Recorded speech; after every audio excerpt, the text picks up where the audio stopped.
What's up, y'all, man? I'm here trying to do a little repair, nothing major. Sprung a leak this morning while I was getting fuel and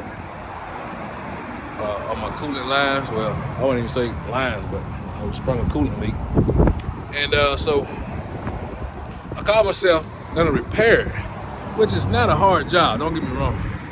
I just forgot to start at the bottom. So, so what I did was start at the top, and didn't work out too well, man. I lost like probably freaking 10 gallons. Well, I don't say 10, at least 5 to 6 gallons of coolant back here on the ground. And I'll show you guys that here in a minute. I also loaded this morning up in Birmingham, some pipe load, taking it out to North Carolina. I don't know if you guys loaded a zip code or anything like that, which you know. Driver has to stay in the truck while they load it. But so I'll go ahead and show you that part of it here in just a second.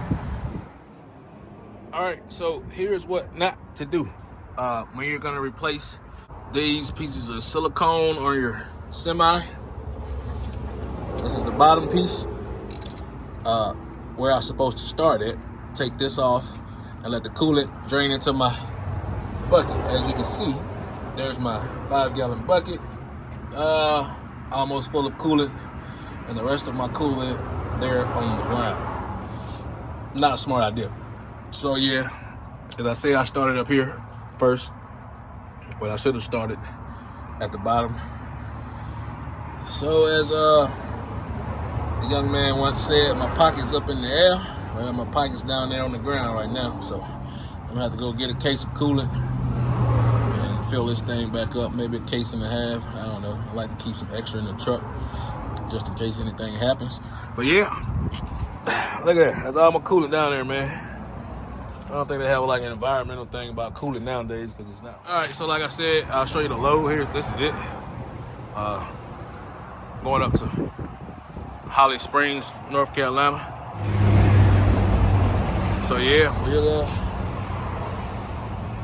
get this thing and head out. I got my seals, and I think they got some putty or whatnot to go along with this. Not a real heavy load. I think it's like, I don't know, maybe 30-something thousand pounds. So hopefully it rides all the way pretty good. So all right, everybody, we got the silicone hoses put on. Went for a little test run.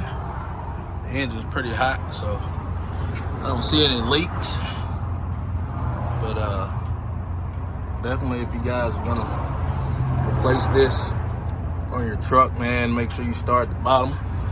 Have you something to catch the fluid. Don't do like I did.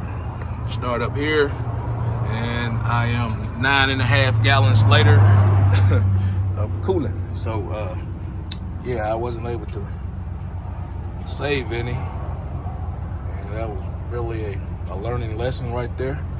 Like I said, we don't have any leaks. Bought this over at Caterpillar. They sell them by the stick, according to them. Man, and that stick is pretty penny. I think it's like $125 or something. Total of 2 feet. They don't cut them for you, so that's a heads up if you guys are looking to replace this on your truck. So, but other than that, everything looks good. Like I said, no leaks. We're gonna end it here and get ready to roll out tomorrow over to North Carolina. Like I said, I showed you guys earlier the load. So yeah, get over there, get unloaded, and get this week going. Until next time.